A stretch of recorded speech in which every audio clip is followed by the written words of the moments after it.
On BBC2 now, Clive James presents another satirical Saturday night scan across the TV airways of the world.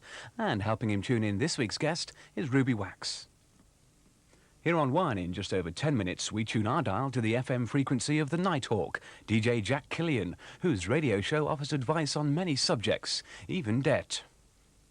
Now with the news, here's Michael Burke. There's been serious rioting in Belfast between Catholic and Protestant football supporters. Police fired plastic bullets as they tried to keep thousands of fighting fans apart.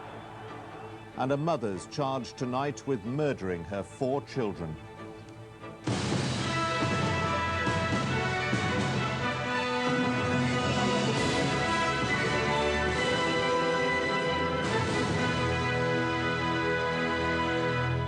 Good evening. Police in Belfast fired plastic bullets at thousands of rioting football fans this afternoon. Fighting started at half-time in a cup tie between Linfield, whose supporters are mainly Protestant, and Donegal Celtic from Catholic West Belfast.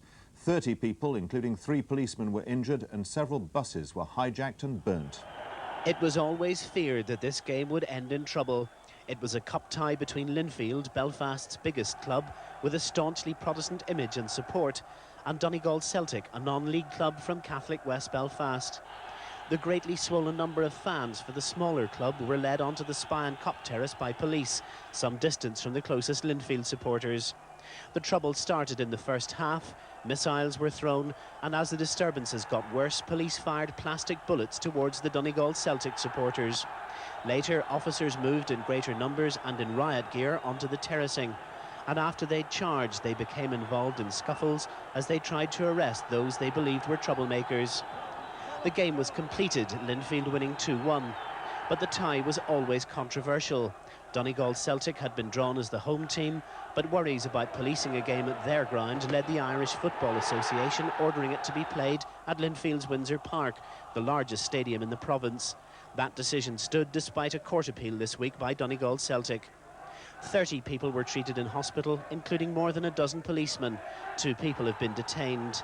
The Donegal Celtic manager, Raymond Bonner, said tonight he was disgusted. And while he said there was a hooligan element on both sides, he said the whole thing was badly policed in every way. The trouble continued outside the ground. 4 buses were hijacked and burned on the Falls Road. There hasn't been sectarian violence like this at a football match in Northern Ireland for some years. After meeting the RUC today, Linfield officials said they wouldn't comment. The mother of 4 young children who were found dead in their beds last night at Basildon in Essex have been charged with their murder. Oi Tai Nai, who's 32, will appear before Billericay magistrates on Monday. The children were found early this morning at the family home in Basildon by their father after he returned from work at a local Chinese takeaway food shop. 5-year-old Alex, 3-year-old Edmund and Jennifer, who was nearly 2, had been killed together with their 4-month-old brother Samuel. Police believe they'd been strangled as they slept. When they escorted his wife out, they brought him back down because he was becoming hysterical, and I merely sat downstairs with him and tried to keep him as calm as possible while they were able to get on with what they needed to get on with. After making his discovery early this morning, the children's father was under sedation in hospital. He's since recovered sufficiently to give evidence to the police. There is nothing worse that any detective can deal with than the deaths of 4 children. And it's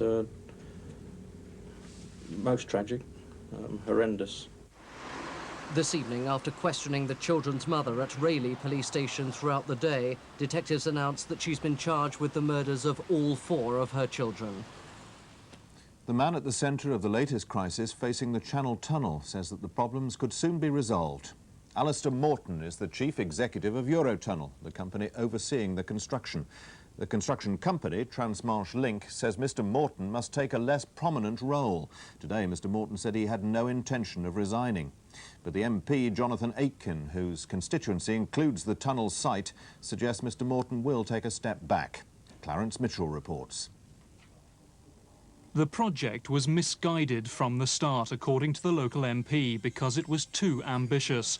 But at this stage, too many jobs depend on it, and he's sure it will go ahead. He also believes an agreement will shortly be announced between the 2 sides.